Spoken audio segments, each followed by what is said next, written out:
आज सकाळी 8 वाजेपासून विधान परिषदेच्या निवडणुकीचं मतदान या सर्व जिल्हाभर पार पडते आहे आणि या ठिकाणी या जिल्ह्यातील सर्वच्या सर्व 7च्या 7 मतदान केंद्रांवर अतिशय उत्साहाच्या वातावरणात या ठिकाणी मतदान सुरू आहे। अनेक मतदान केंद्रांवर तर मतदान आटोपलेलं आहे। हे असताना तुम्ही कार्यकर्ते होता, तुम्हाला काही दुगदुगी वाटते मनामध्ये?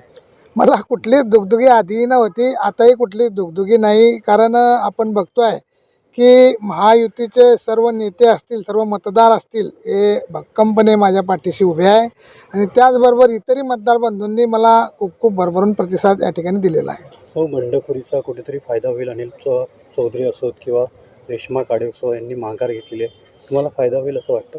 हे बघा, आम्ही तर कुणालाच म्हटलं नाही की आम्हाला पाठिंबा द्या किंवा आमच्यासाठी माघार घ्या। त्यांना वाटलं म्हणून त्यांनी त्या ठिकाणी माघार घेतलेली आहे।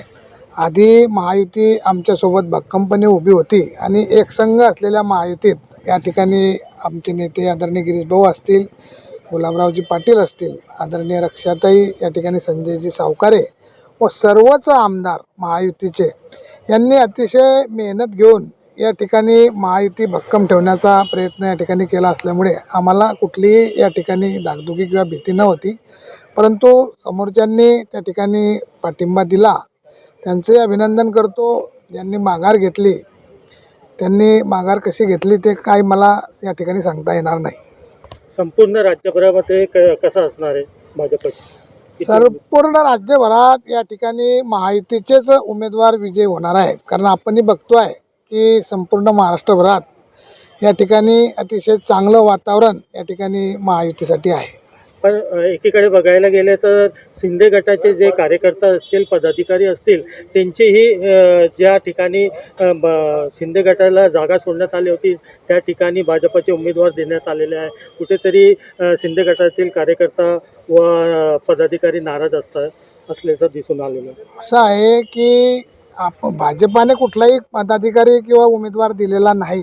काही लोकांना वाटलं त्या ठिकाणी त्यांनी बंडखोरी केलेली आहे, परंतु सर्वच ठिकाणी महायुतीचे सर्व नेते एक संघ असल्यामुळे या ठिकाणी बंडखोरांनी कितीही प्रयत्न केला तरी महायुतीचेच उमेदवार सर्वदूर निवडून येतील। पण जागा वाटपावरती शिंदे सरकारमध्ये फक्त त्यांना 4च जागा महाराष्ट्रामध्ये देण्यात आलेले होते। त्यांची इच्छा होती की जास्त जागा आम्हाला देण्यात यावी असं। मी या ठिकाणी जिल्ह्यात काम करणारा एक छोटा कार्यकर्ता आहे। या निमित्ताने कार्यकर्त्याच्या निमित्ताने मला या ठिकाणी उमेदवारी मिळालेली आहे, परंतु प्रदेश स्तरावर काय चाललं आहे आणि कशा वाटाघाटी झाल्या हे मी या ठिकाणी सांगू शकत नाही। तो नेत्यांचा अधिकार आहे, तर नेतेच बोलू शकतात। मी या ठिकाणी जवळपास आता जिल्ह्यामध्ये आम्ही आणि मंगेशदादा आम्ही फिरलो, आता इकडे संजूभाऊ इकडे बसलेले आहेत, त्यामुळे सगळीकडे जर आम्ही बूथची प्रक्रिया मतदानाची पाहिली तर जवळपास 90% वरती मतदान झाल्याचं सगळीकडे चित्र आहे आणि आम्हाला वाटतं की एक तासभरामध्ये 100% मतदान जळगाव जिल्ह्यामध्ये विधान परिषदेचं मतदान होणार आहे। काय विजयाचा विश्वास आहे? 100%, म्हणजे आम्हाला माझ्या माहितीप्रमाणे 85 ते 90% मतं मिळतील। राज्यामध्ये काय स्थिती? सगळ्याच्या सगळ्या जागा जिंकू। खासदार कुठलेले आहेत उभा टाकण्याचे या संदर्भात? शिंदे ते दिल्लीचं मला काही माहीत नाही। तुमच्या चॅनलद्वारेच मी बघतोय की त्या ठिकाणी गट स्थापन करण्याची त्यांची प्रक्रिया सुरू आहे। शेवटी आता तो सेंट्रलचा विषय असल्यामुळे निवडणूक प्रक्रियेमध्ये आम्ही असल्यामुळे इतकं मला पूर्ण काही त्याच्यातलं माहिती नाही। शेवटी संजय राऊत म्हणतायत की पक्ष जर फोडला तर आम्ही तुम्हाला फोडू, नाहीतर जेलमध्ये जाण्याची तयारी। तर त्यांचं बोलणं कायम असतं। त्या आम्ही ज्यावेळेस गेलो होतो तर 40 रेडे गेले होते म्हणून ते म्हणले होते की मुंबईत पाय ठेवून दाखवा। आम्ही मुंबईतनं तिकडनंच आलो होतो, त्यांनी सांगितलं त्या एरियाने। एक प्रकारे शिवीगाळ देखील करताय, त्यांना शिव्या देता येतात, पण आमच्या आता शिव्या त्यांना समजणार पण नाही, इतक्या वेगळ्या शिव्या आहे आमच्या ऐराणीमधल्या। एक दिवशी त्यांना मी देईल तेव्हा लक्षात येईल। आमची सीट अगदी हमखास निवडून येणारी सीट होती। महायुतीचे जेवढे आमचे उमेदवार आहेत त्याची टोटल जर पाहिली तर जवळपास 450च्या वर मतदान महायुतीचं असल्यामुळे आमच्या सीटला काही धोका नव्हता, कुठला चॅलेंजही नव्हता।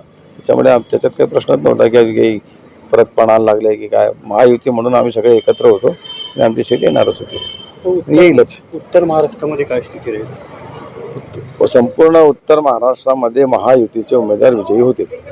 तो एकंदरीत राजकीय घडामोडी देखील माघारीच्या आणि बंडखोरीच्या पाहायला मिळालेल्या आहे, त्याचा कुठे फायदा होईल? आमच्या इथे कुठे बंडखोरी झाली? आमच्या इथे तर सगळं जो उमेदवाराला तिकीट दिलं तो नॉमिनेट झाला ते उभे आहे, बाकी महायुतीच्या उमेदवारांनी माघार घेतली. शिंदे गटाचे जे खासदार आपल्या उभाटा गटाचे खासदार फुटलेले महायुतीमध्ये जोडत आहेत. त्याच्याबद्दल मला काही कल्पना नाही.